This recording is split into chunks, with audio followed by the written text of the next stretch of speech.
En plus d'avoir eu un bonus groupe de potes de niveau légendaire, la vie m'a filé un supplément Sœur Amazon digne d'un film d'animation japonais. Aujourd'hui, nous allons évoquer le cas de Cléo, Cléopâtre bien sûr, pour les intimes, ou ses victimes, parfois on ne sait pas vraiment. Comment la définir simplement? Alors, imaginez une bunga party entre Satan, Dark Vador, Napoléon et Ali McBeal.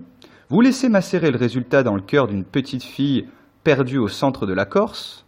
Vous ajoutez une adolescence anarchique et une formation universitaire en droit. Ça commence bien, n'est-ce pas? Alors cette fille, femme, chose, parfois on ne sait pas vraiment ce qui se cache derrière ce regard carnassier, est plutôt belle, même s'il faut éviter de le lui faire remarquer, sous peine de faire exploser le barrage qui maintient ses chevilles accrochées. Définir Cléo quand on est comme moi habitué à sa présence depuis l'enfance est chose aisée. Il s'agit d'une personne exubérante tout en paradoxe qui fait cohabiter en un seul être à la fois une gentillesse et une fidélité généreuse et en même temps un mépris et un cynisme affichés pour tout humain qu'envirait n'importe quel Parisien. Pour le commun, il serait bien impossible de facilement la cerner tant elle possède de doublures à la veste de sa personne. Vous pouvez la croiser un lundi discutant avec un agent du Mossad, le mardi avec un sympathisant palestinien, le mercredi avec un baron africain et le jeudi avec monsieur l'archevêque de Paris. Et ainsi de suite tous les jours de l'année. Le plus drôle étant qu'à chaque fois, Cléo endosse le rôle qui rassurera son interlocuteur.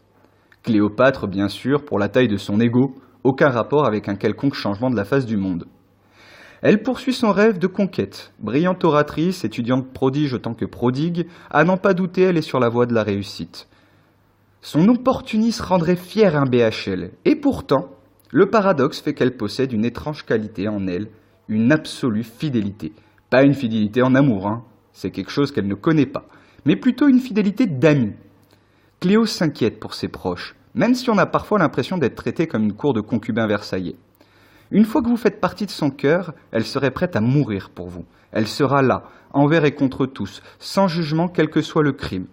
Elle reste là et s'en fiche.